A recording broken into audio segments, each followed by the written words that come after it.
At 22, Maya Collins had spent her entire life moving through rooms where people looked past her instead of at her. But nothing stung as deeply as the moment she collapsed in front of 3,000 people. It was supposed to be the proudest day of her academic journey, the morning she stood as valedictorian, the girl who had survived on caffeine, hope, and relentless determination. Instead, all she remembered was gripping the podium, swallowing hard as the world around her warped, and then a violent rush of pain exploding behind her eyes before everything went dark. When she woke hours later, surrounded by machines blinking in steady rhythms and the sharp antiseptic smell of a hospital room, she expected panic in her mother's voice, tears on her father's face, maybe even her sister Brooke pretending to care for a moment. But there was no one. Not a single member of her family was there. Instead, she saw her phone buzzing endlessly with no new messages from anyone who shared her last name. Even worse, Alyssa Reed, her only true friend, showed her the one thing Maya never could have predicted: an Instagram post by her sister Brooke. There they were, Brooke, Karen, Thomas, smiling in front of the Eiffel Tower, champagne flutes in hand, the caption reading, "Family trip in Paris." Finally, no stress, no drama. It didn't feel real. It didn't feel possible that they could know nothing or care so little. As Maya blinked into the hospital lights, her throat dry and her head bandaged, she felt something inside her shift, not just break. It was the moment she understood that the people who raised her weren't coming. Not when she fell, not when she almost died. And that truth cut deeper than any diagnosis could. 4 weeks earlier, before the collapse, before the brain tumor, before her life cleaved into a before and after, Maya had been standing in her childhood kitchen watching her mother flip through wedding magazines with laser focus. Karen Collins didn't notice much about Maya these days, but she noticed everything about Brooke, the older sister who basked in the family spotlight as naturally as breathing. That morning, sunlight filtered through the curtains as Karen murmured, "Maya, can you pick up the napkin samples from the printer tomorrow? Brooke's too busy with dress fittings." Maya swallowed hard. "Mom, I have finals. And work." Karen waved a dismissive hand. "You always manage." That was the thing about being reliable. People mistake it for limitless capacity. Maya had been working 25 hours a week at a cafe while maintaining a 4.0 GPA. Meanwhile, Brooke's education was fully funded, no questions asked. Maya finally tried to advocate for herself. "Mom, I wanted to talk to you about graduation. I need something to wear. Maybe we could go shopping together." Karen looked up, then almost instantly back down at the magazines. "Sweetie, you're great at finding deals online. I need to focus on Brooke's engagement party. Her fiancé's parents are attending." The words stung like cold air on an open wound. Later that evening, Maya overheard her mother on the phone telling a friend, "Yes, Maya's valedictorian. Can you believe it? But honestly, the timing is terrible. Brooke's engagement party is that same week." That night, Maya called the one person who had ever looked at her and actually seen her. Her grandfather, Vincent Collins. "Maya, my girl," he said warmly. "Tell me everything."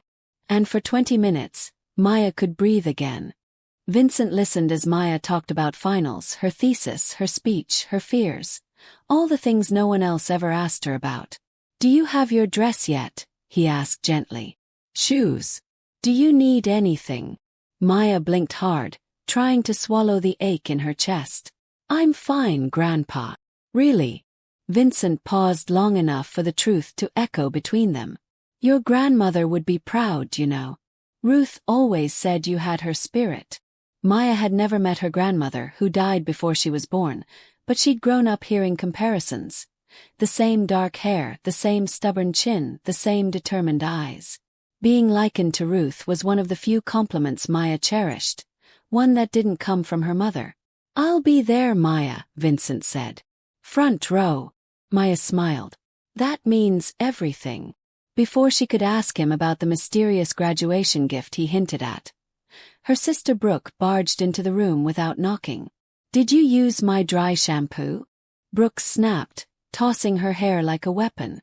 "No," Maya replied calmly. "I don't touch your stuff." Brooke rolled her eyes. "Whatever. Congratulations on the valedictorian thing, I guess." When she left, Vincent's silence said everything. A week before graduation, Maya was running on fumes. Double shifts at the cafe. Endless studying. A 3-day headache she told herself was just stress. Karen called mid-shift. I need you home this weekend. The engagement party is Saturday. Brooke needs help setting up. Maya's knuckles whitened around the phone. Mom, I'm working. Call in sick, Karen snapped. Your sister needs you. Maya hung up and steadied herself on the counter as dizziness washed over her. Something was happening to her body. Something she didn't yet understand.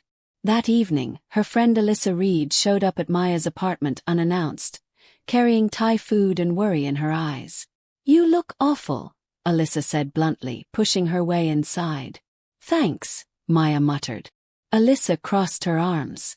When's the last time you slept? Actually slept. Maya tried to laugh it off, but Alyssa had already spoken to Lily Turner, their cafe co-worker. Lily said you nearly fainted yesterday, Alyssa pressed. Maya, this isn't normal. Maya leaned against the kitchen counter, fatigue pulling at her bones. It's just final stress. No, Alyssa said softly. It's your family stress. The words struck something tender inside Maya. She didn't know how to explain the constant tug-of-war between wanting her family's love and knowing she would never get it. They're coming to your graduation, right? Alyssa asked. Maya hesitated. I think so. But the truth sat heavy.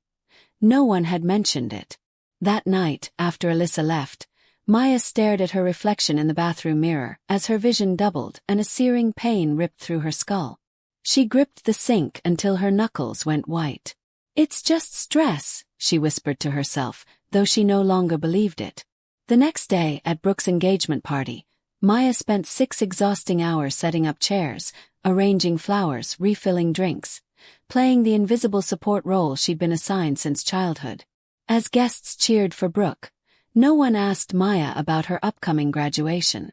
Brooke introduced her loudly. This is my little sister. She helps with everything around here. Laughter. Polite smiles.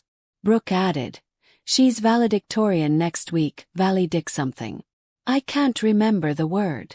More laughter. Maya's vision pulsed again. She excused herself to the kitchen, pressed her forehead against the cool counter, and breathed, unaware that her world was about to shatter. After the party, as Maya quietly washed dishes alone in the kitchen, her mother entered with a bright smile plastered across her face. Maya, wonderful news.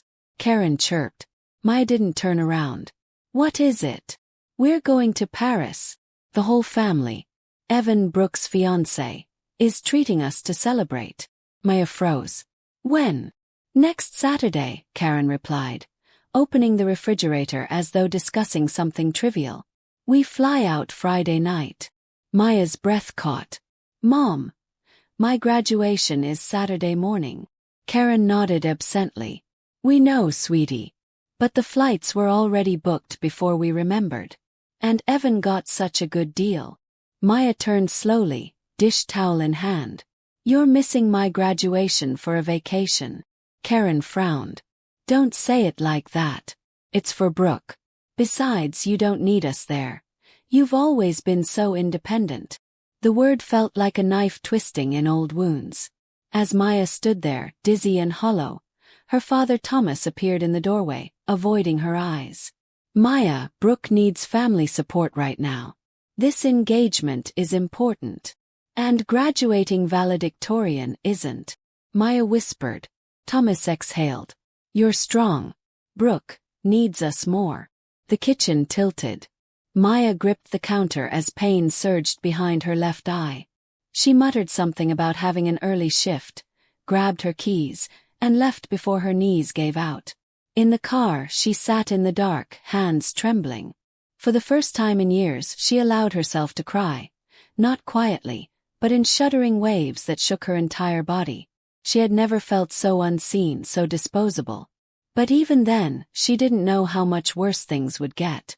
She didn't know that in less than a week, she would collapse under blinding lights, or that her family would be thousands of miles away when doctors said she might not survive the night. 3 days before graduation, Maya could no longer distinguish exhaustion from illness.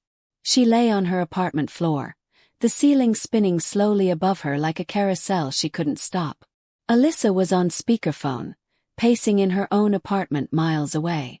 "They're skipping your graduation for a trip to Paris," Alyssa repeated, her voice rising with disbelief. "A vacation." Maya stared at the cracks in her ceiling. "It's not just a vacation. It's Brooke's engagement trip." "Maya, stop defending them," Alyssa snapped. "This is reality. They don't see you unless they need something." Maya closed her eyes, wishing Alyssa were wrong. "I'm fine," she murmured. "Just tired." But the truth slammed into her that night at 3 a.m. when she woke with a piercing pain behind her eye. A pain so sharp she gasped out loud. She stumbled to the bathroom, flicked on the light, and saw blood running from her nose. Heavy. It wouldn't stop. She sat on the cold tile, head tilted back, shaking. When it finally slowed, she leaned close to the mirror. Her face looked hollow, ghostly, like someone who had been fighting a war and losing. "Just a few more days," she whispered. "Just make it to graduation." She swallowed more painkillers and crawled back into bed, clutching her pillow like a lifeline. Before sleeping, she opened her photos and stared at a picture of her grandfather Vincent holding her at Christmas. He was the only person who ever made her feel wanted. She saved his number as her second emergency contact. Alyssa's text flashed across her screen. "If anything happens, call your grandfather. He loves you more than anyone ever has." Maya didn't respond, but she kept the phone close, holding on to the only thread of comfort she had left. Brooke's engagement party arrived like a storm. Loud, demanding, impossible to ignore. Maya had been on her feet for 6 hours, moving like a shadow through the backyard. White lights glowed in the trees. Elegant guests filled the space. Laughter rang out like it was piped through speakers. Maya refilled champagne glasses, arranged flowers, carried trays, all without anyone seeing her as anything but staff. "More champagne over here," Karen shouted from across the lawn. Maya carried a fresh bottle, her temples throbbing. Brooke was radiant in a cream dress, her fiancé Logan Hayes glued to her side. At one point, Brooke pulled Maya close for a toast. "Everyone, this is my little sister. She basically runs the whole house. We don't know what we'd do without her." A few people clapped politely. Brooke smirked and added, "She's valedictorian next week." Valid something. I never get the word right. Laughter rippled through the crowd. Maya forced a smile even as her vision flickered. "Valedictorian," she corrected quietly. Brooke waved her hand dismissively. "Yeah, that." Then louder. "But let's be honest. Being smart doesn't buy Louis Vuitton." More laughter. Maya felt the heat rise in her face. She excused herself and hurried into the kitchen. Leaning against the counter, she closed her eyes, trying to breathe through the dizziness. Her hands shook uncontrollably. When she glanced out the window, she saw Mr. Whitman, her grandfather's old colleague, watching her carefully from the yard. His expression was tight, concerned, and maybe even angry on her behalf. Moments later, Maya's phone buzzed with a text from an unknown number. "Your grandfather should know how your family treats you." She looked up again. Mr. Whitman lifted his glass slightly before turning away. Her stomach dropped. Something told her this moment would come back later in ways she couldn't yet imagine. After the last guest drifted home and the music died down, Maya found herself alone in the kitchen again. Sleeves rolled up, arms plunged into soapy water as she washed the last of the champagne flutes. Her back ached. Her head throbbed. Every breath felt like lifting weight. She had just set a glass on the drying rack when Karen entered, cheeks flushed with wine and celebration. "Maya," she said brightly, "I have wonderful news." Maya kept her eyes on the dishes. "What is it, Mom?" "We're going to Paris. The whole family. Logan is treating us." Maya's hands stilled under the water. "When?" "Next Saturday.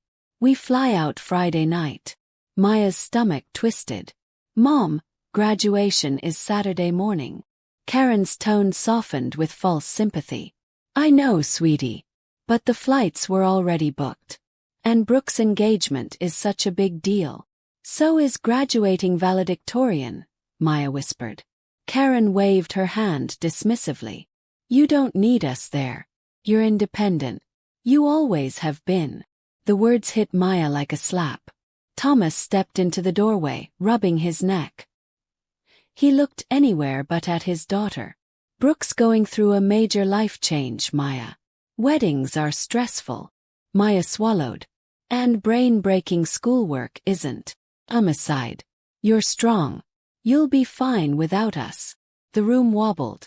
Maya gripped the counter to keep from falling. I need to go home, she managed. She grabbed her keys and walked out before they could say anything else. Outside, the night air hit her like a cold wave.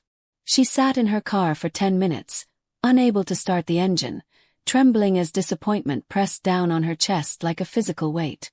She had expected nothing, yet somehow they kept finding new ways to give her less. She didn't know that this was only the beginning of the unraveling. Graduation morning arrived with cruel brightness. Maya woke to a pounding headache and a text from her mother. Just landed in Paris. Have a wonderful graduation, sweetie. So proud of you.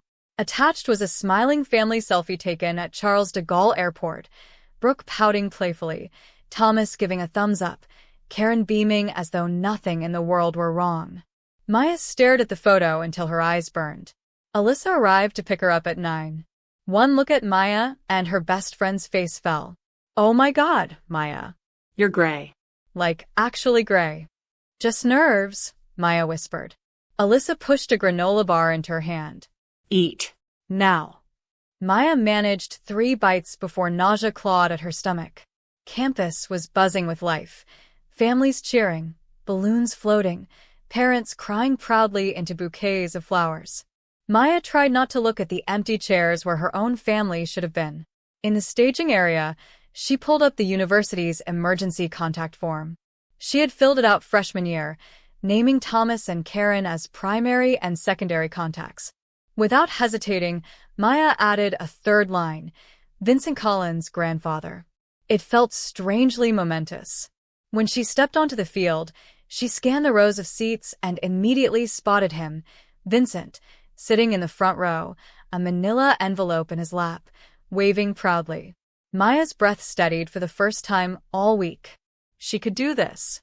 She had to do this. A stage manager approached. Maya Collins? You're up in 10 minutes. Maya nodded, feeling the heat of the sun on her gown.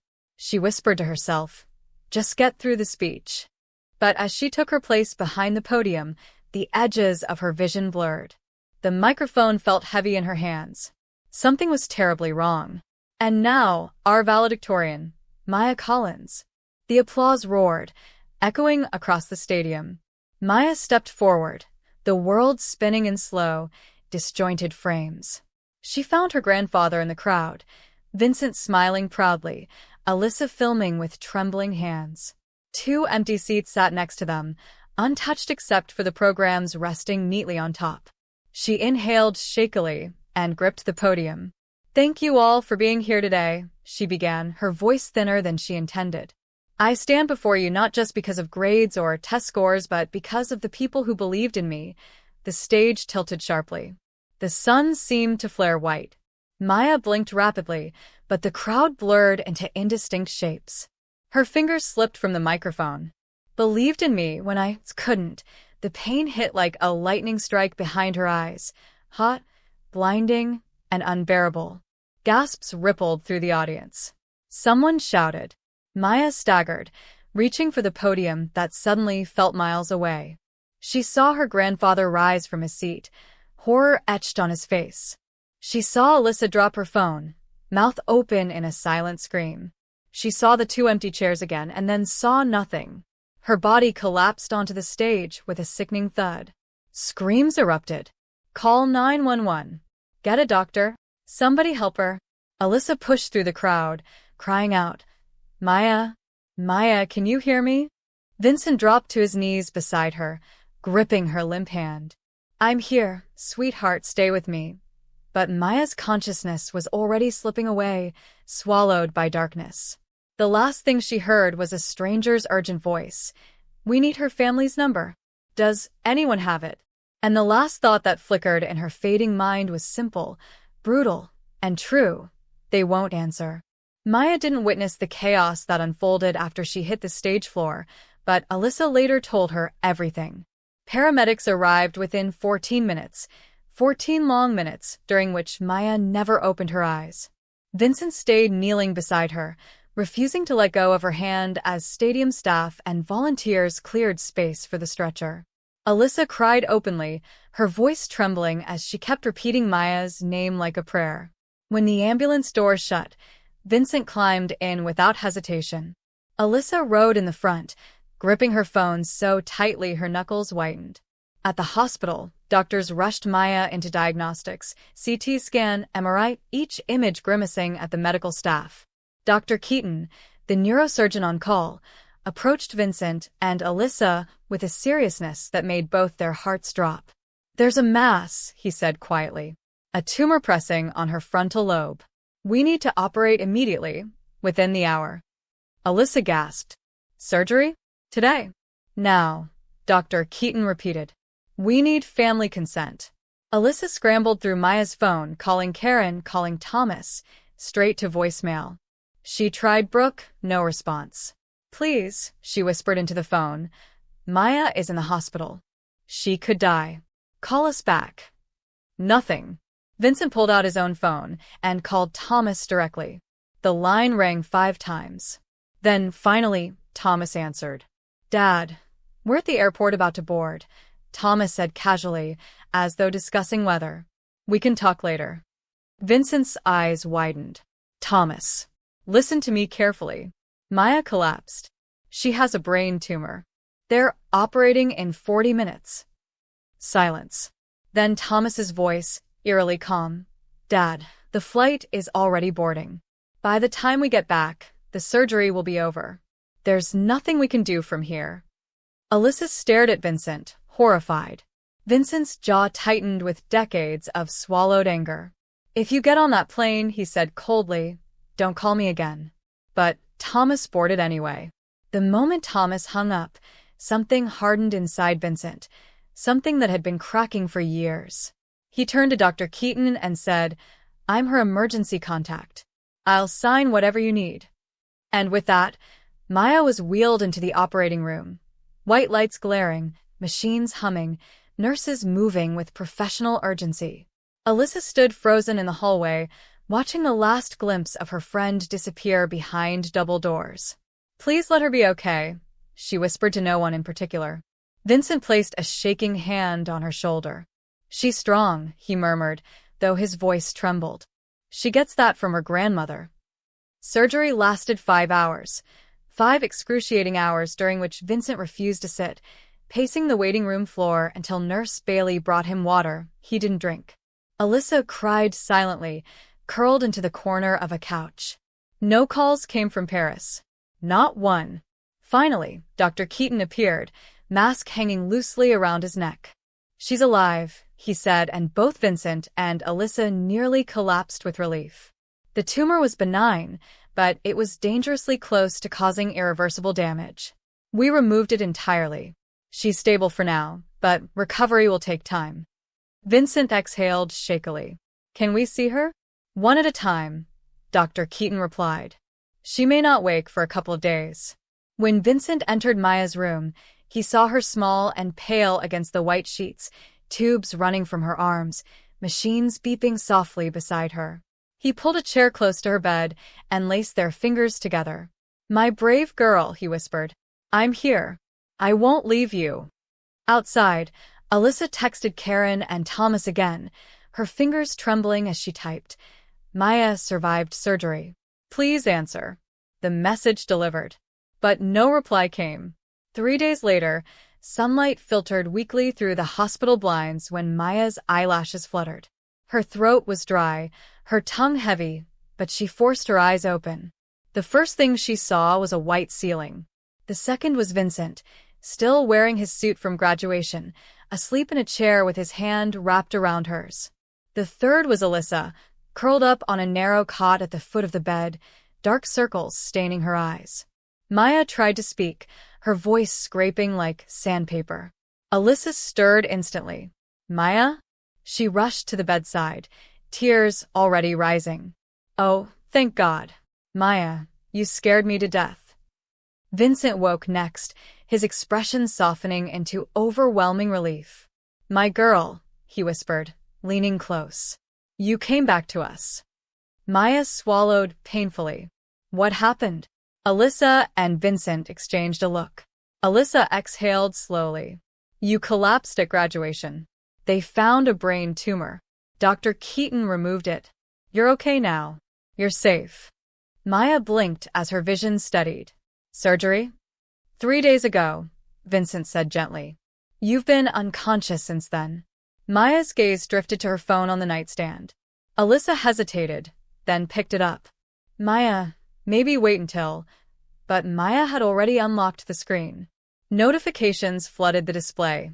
Missed calls, messages, but none from her family until that morning. She opened Instagram. Her breath hitched.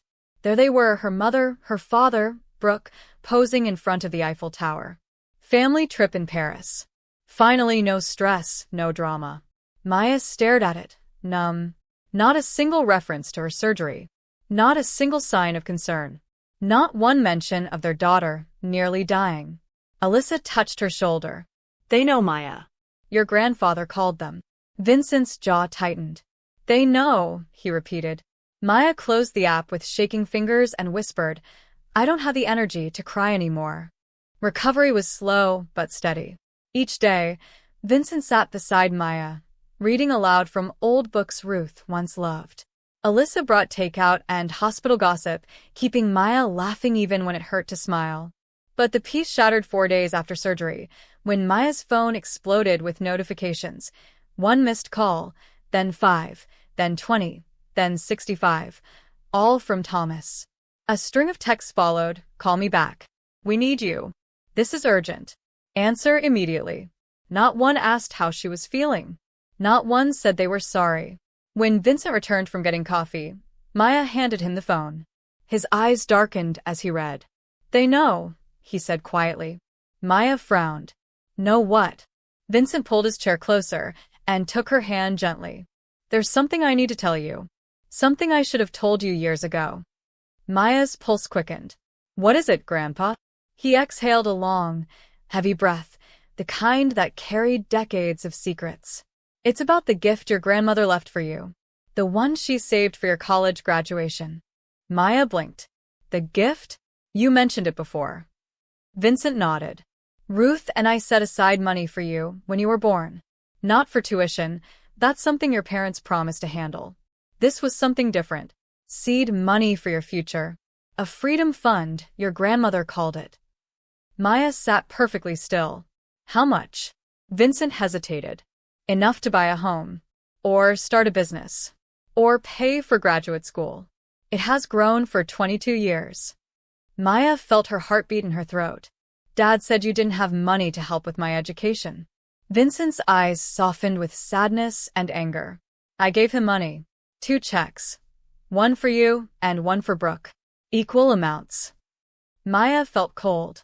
Then where did mine go? Vincent showed her a bank statement, 2 withdrawals on the same day. He sighed. They spent yours, Maya.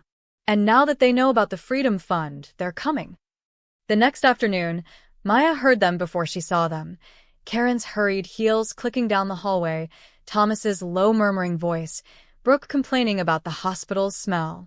Alyssa stood at the window, arms crossed, jaw clenched. Do you want me to leave? She whispered. Maya shook her head. Stay. The door swung open. Karen rushed in first, face arranged into theatrical concern. Maya, baby, we came as fast as we could. Maya didn't lift her arms to hug her. 5 days, she said calmly. You came 5 days after my surgery. Karen flinched. Flights were booked. We couldn't get an earlier one. Maya raised an eyebrow. Instagram says you were shopping yesterday. Brooke stiffened. We cut the trip short for you. You're welcome. Alyssa inhaled sharply, ready to explode, but Maya lifted a hand slightly, signaling her to wait. Thomas stepped forward, avoiding Maya's eyes. Pumpkin, we just want to talk as a family. Karen glanced at Alyssa. Privately. Maya shook her head. Alyssa stays. She was here when I went into surgery. She was here when I woke up. She stays. Karen's mouth tightened. Before she could argue, the door opened again. Vincent walked in. The room shifted instantly. Thomas stiffened. Brooke looked away. Karen's smile vanished. Vincent positioned himself at Maya's bedside and rested a protective hand on her shoulder. I see you finally found the time, he said coldly. Karen opened her mouth. We don't, Vincent snapped. You abandoned her. And now you're here because you heard about the money. Silence swallowed the room. Karen went pale. Thomas's lips parted. Brooke's eyes widened. Maya watched their faces and felt something finally settle inside her. Clarity. Vincent looked at them with the disappointment of a lifetime. She nearly died, he said quietly. And you were drinking champagne in Paris. No one had a defense. No one even tried. Thomas attempted to regain control of the moment, lifting his hands as if to calm the atmosphere. Dad, let's be rational. Rational? Vincent's voice cut sharp as a blade. Your daughter collapsed on stage. Doctors called you 47 times. And you boarded a plane. Karen stepped forward, trying to steady her trembling voice. Howard, Vincent, he corrected sharply. You lost the right to call me anything familiar. Karen swallowed hard. Vincent, this is a family matter. Exactly, he said. Which is why I'm standing here. Because Maya is family, and you treated her like baggage. Thomas looked toward Maya, shame flickering across his face. Pumpkin, we didn't know how serious it was. You didn't ask, Maya replied softly. Brooke shifted uncomfortably. Okay, everyone needs to calm down, she muttered. We didn't fly halfway across the world to be attacked. You flew back, Vincent said, because you found out Maya is inheriting her grandmother's freedom fund.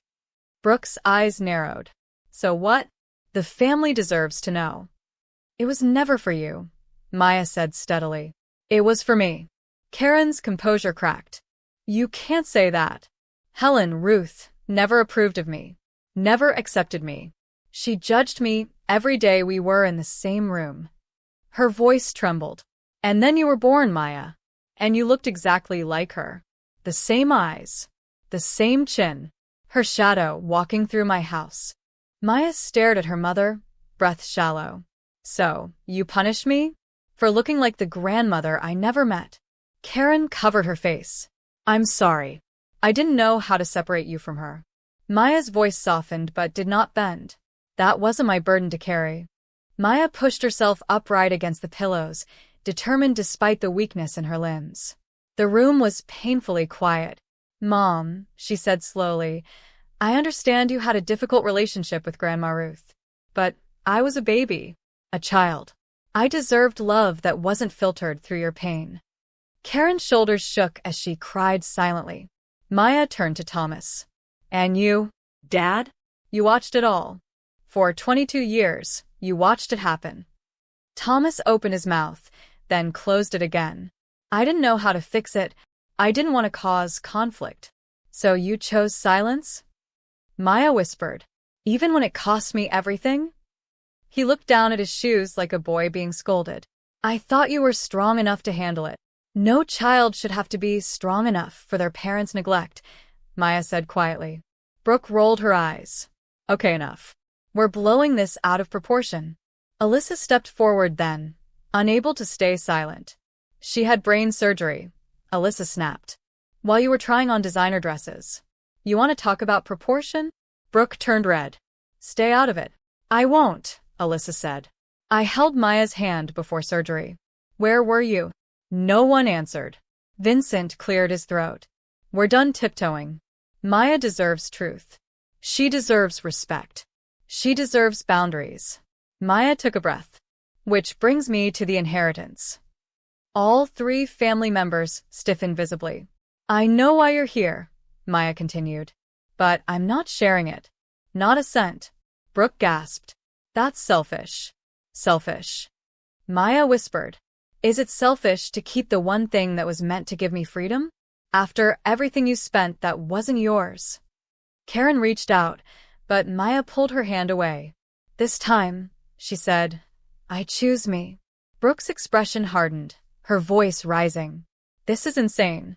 You're tearing the family apart over money. Maya stared at her sister, exhaustion etched into every line of her face. Brooke, you went shopping while I was in surgery. You didn't ask if I was alive. Brooke froze, mascara-stained lashes fluttering. I didn't know it was that serious, she whispered. Because you didn't ask, Maya said, repeating the truth like a hammer. Tension filled the room, thick and unmoving. Karen wiped her eyes. Maya, please, we can fix this. Not today, Maya replied. Not until I heal. So, what, you're cutting us off? Thomas asked, voice cracking. No, Maya said.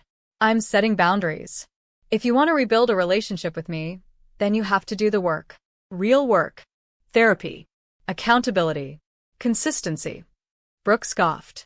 You sound dramatic. Alyssa stepped forward again. She sounds healthy. Brooke turned away. Whatever. I didn't come here for this. She grabbed her designer bag and stomped out, slamming the door behind her. Karen whispered, I'm so sorry, Maya. I don't know how to fix what I broke. Maya's eyes softened, for the first time in years. Then start by dealing with your pain, not projecting it onto me. Karen nodded slowly, tears streaming. She left the room quietly. Now only Thomas remained. He sat heavily in the chair beside Maya's bed. I failed you, he said. Every time you needed me, I convinced myself you didn't.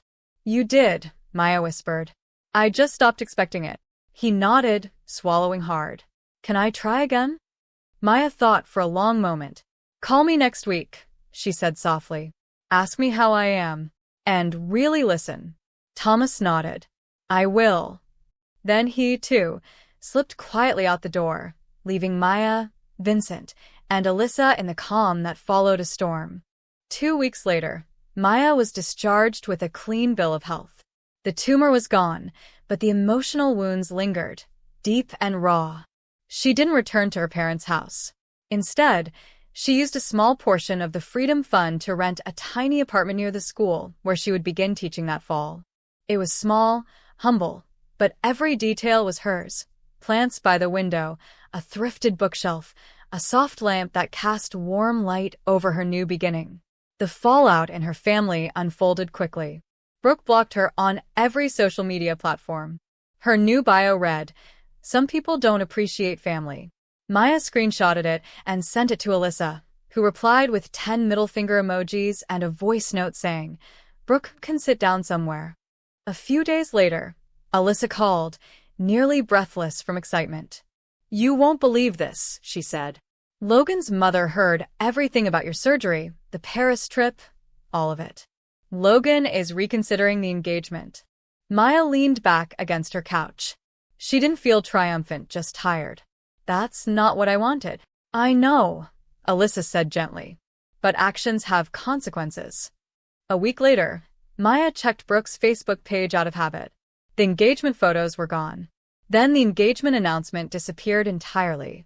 Minutes later, a text from Karen appeared. Brooke is devastated. I hope you're happy. Maya stared at it for a long time, then typed, I'm not happy about her pain, but I'm not responsible for it either. Karen didn't reply. Thomas, to his credit, did call that Tuesday, right when he promised he would. Hi, Maya. How are you feeling? The awkwardness in his voice was unmistakable, but the effort was real. Maya answered honestly. They talked for 6 minutes about dinner, about her new apartment, about the weather. It wasn't much, but it was a start. 3 months later, Maya stood in her 8th grade classroom arranging desks. Sunlight streamed through the windows, warming the colorful posters she'd hung with Alyssa's help. 26 desks, 26 young lives she would help shape. Alyssa leaned against a bookshelf, munching chips. Move the poster to the left, she said. Maya moved it. Alyssa squinted. No, you're left. Maya laughed for the first time that day. Why do I keep you around? Because I'm delightful and you love me, Alyssa said triumphantly. The room was coming alive. Books, mismatched pillows, a reading corner, a bulletin board that read "Every voice matters." Maya's phone buzzed. "How's the setup going?" "Grandpa Vincent." "Almost done," she replied. "Dinner Sunday?" "Wouldn't miss it," he wrote. She could practically hear him smiling. When she told Alyssa about the Freedom Fund, Alyssa nearly choked on her chips. "Wait, "Enough to buy a house." Maya nodded. "And they spent the money Grandpa gave them for my tuition?" Maya nodded again, smaller this time. "I'm so sorry," Alyssa whispered. Maya shrugged lightly. "I can't change it. But I can change what happens next." Later that weekend, during dinner at Vincent's, he handed her an envelope. "Found this in the attic," he said. "A letter your grandmother wrote before she passed. Addressed to her future granddaughter." Maya's breath caught. "She wrote it before Mom was even pregnant with me?" Vincent nodded. She just knew. When Maya opened the letter, Ruth's handwriting curved softly across the paper, full of warmth. "You deserve a life that makes you feel seen," it read. "And when the world grows dark, I hope you remember you were born with light inside you." Maya folded the letter, tears in her eyes. It felt like being held by someone she had never met but deeply needed. Months turned into a year. Maya settled into teaching, discovering joy in small moments, a shy student finally raising a hand, a struggling reader finishing a book, laughter echoing down the hallways. Her classroom became a safe haven, filled with warmth and patience she had once begged for in her own childhood. One Friday after school, a quiet knock sounded on her classroom door. It was Marcus, one of her more reserved students. He lingered in the doorway, eyes fixed on the floor. "Miss Collins, can I ask you something?" Maya smiled gently. "Of course, Marcus. Come in." He shuffled forward. "Did you ever feel like nobody sees you?" The question hit her so hard it nearly took her breath. She pulled out a chair. "Yes," she said honestly. "For a long time." "What did you do?" he whispered. Maya considered her answer. "I found people who did see me. And then I learned to see myself. That part took longer." Marcus nodded slowly. "Is it hard?" "Yes," Maya replied softly. "But once you learn your own worth, you stop needing everyone else to tell you what it is." Marcus offered a tiny, hopeful smile. "Thanks, Miss Collins." After he left, Maya sat alone at her desk, staring at her grandmother's letter tucked into a frame beside her planner. It still stunned her that someone she never met somehow saw her more clearly than the people who raised her. When her phone buzzed with Thomas's weekly call, she answered. "Hi, Dad." "Hi, Maya." "How was your week?" he asked awkwardly but earnestly. She smiled softly. "Good." "Really good." And in that moment, she understood something important. Healing didn't require perfection. Just effort. Just presence. Just the choice to show up. 1 year and 2 months after graduation, Maya received an invitation to an awards ceremony. Her grandfather Vincent was being honored as Community Educator of the Year, a recognition long overdue. Alyssa insisted on coming. "I'm not missing my favorite old man's award," she said, adjusting her earrings dramatically. The auditorium buzzed with excitement. When Vincent's name was announced, Maya stood and clapped until her hands stung. Vincent stepped up to the podium slowly, dignified as always, adjusting the microphone as the audience fell silent. He scanned the crowd until he found Maya, his eyes softening. "Thank you for this honor," he began. "But I want to dedicate this award to someone else, my granddaughter, Maya Collins." Maya froze. Her breath caught. The room shifted around her. Vincent continued, voice thick with emotion. "A year ago, I watched Maya collapse on stage at her graduation. Doctors told us she might not survive. When she woke up, the people who should have been by her side weren't." Murmurs rippled through the audience. Vincent's voice didn't waver. But Maya did not become bitter. She built a life. She surrounded herself with people who see her, who cherish her. And she gives that same love to her students every day. Alyssa sniffed loudly beside her. Vincent raised his award. "Ruth once told me, the people forgotten by the world need us to remember them the most." Maya taught me what that truly means. This award belongs to her. Not because she's perfect, but because she chose herself when no one else did. Maya's tears spilled freely as applause thundered. After the ceremony, she hugged Vincent tightly. "I love you, Grandpa." "I love you too, my brave girl," he whispered. Ruth would be proud. Life continued in gentle waves. Thomas called every Tuesday, sometimes awkward, sometimes warm, but always genuine. Karen sent cards on birthdays and holidays, hesitant but trying. Brooke stayed distant, though occasionally she sent hesitant messages that read more like apologies buried beneath pride. Maya responded politely but cautiously. She had learned that opening the door didn't mean giving someone the run of the house. One afternoon, months after Vincent's award ceremony, Maya received a trembling call from Brooke. "Logan left," Brooke said, voice breaking. "For real this time?" Maya closed her classroom door, leaning against it.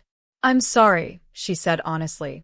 "I didn't know where else to call," Brooke whispered. "Mom and Dad are furious. They said I embarrassed the family. My friends only liked me because of Logan's money. And now she sobbed, the sound raw, unfiltered. For a long moment, Maya didn't speak. Part of her wanted to say, "Now you know how it feels." But she took a breath and chose differently. "Brooke, I don't hate you," Maya said quietly. "But I can't fix this for you. I'm not your backup plan anymore." Brooke sniffed. "So, why did you answer?" "Because you're still my sister," Maya said. "And I wanted you to know that I don't want you to fail. I just can't be responsible for your life." Brooke cried harder. "Can we ever be okay?" Maya thought carefully. "If you truly do the work, therapy, accountability, change, then maybe someday. But not overnight." Brooke exhaled shakily. "I'll try." "Then that's a start," Maya replied. When the call ended, Maya felt both lighter and heavier. Lighter for the boundary, heavier for the pain still lingering between them. But for the first time, the future didn't feel like a burden. It felt like a choice. As seasons changed, Maya grew into herself. She found joy in quiet rituals, morning tea before school, evening walks beneath fading sunsets, weekends spent reading in her small but sunlit apartment. She no longer positioned her worth around her family's approval. Instead, she built a life rooted in presence, purpose, and self-respect. Vincent visited often, bringing fresh herbs from his garden or stacks of old books Ruth once adored. He told stories of Ruth, how she laughed, how she loved fiercely, how she saw people before they saw themselves. "She would have adored you," he said often. Maya always replied softly, "I feel like she already does." Alyssa remained her anchor, loud, loyal, irreverent, and full of a love Maya once believed she didn't deserve. Together they hosted small dinners, decorated classrooms, and built a friendship that felt more like chosen family. One evening, Thomas visited unexpectedly, holding a box of old family photos. He looked older, humbler. "Your mother was going to throw these out," he said, voice heavy with regret. "I thought maybe you'd want them." Inside were photos of Ruth, hand-embroidered handkerchiefs, and letters written decades earlier. Maya touched each item gently. "Thank you, Dad." He nodded. "I'm trying, Maya." She felt the honesty in his voice. "I know." Healing wasn't linear. Some days, the hurt resurfaced. Other days, she felt free. But Maya no longer chased love. She received it where it was freely given and let the rest fall away.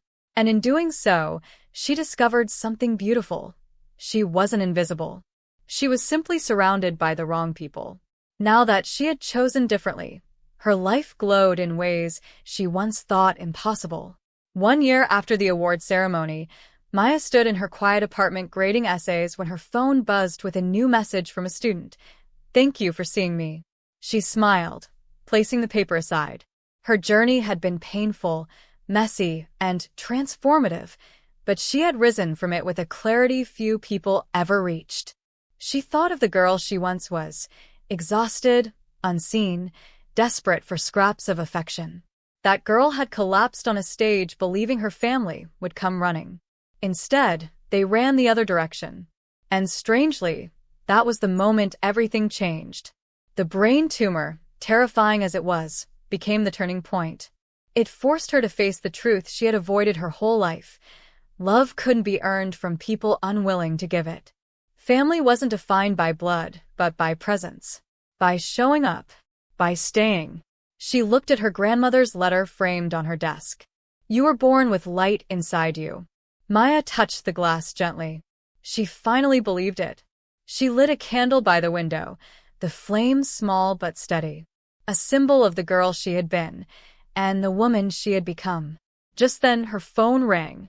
It was Thomas, Tuesday, right on schedule. Hi, Maya, he said, voice shy but warm.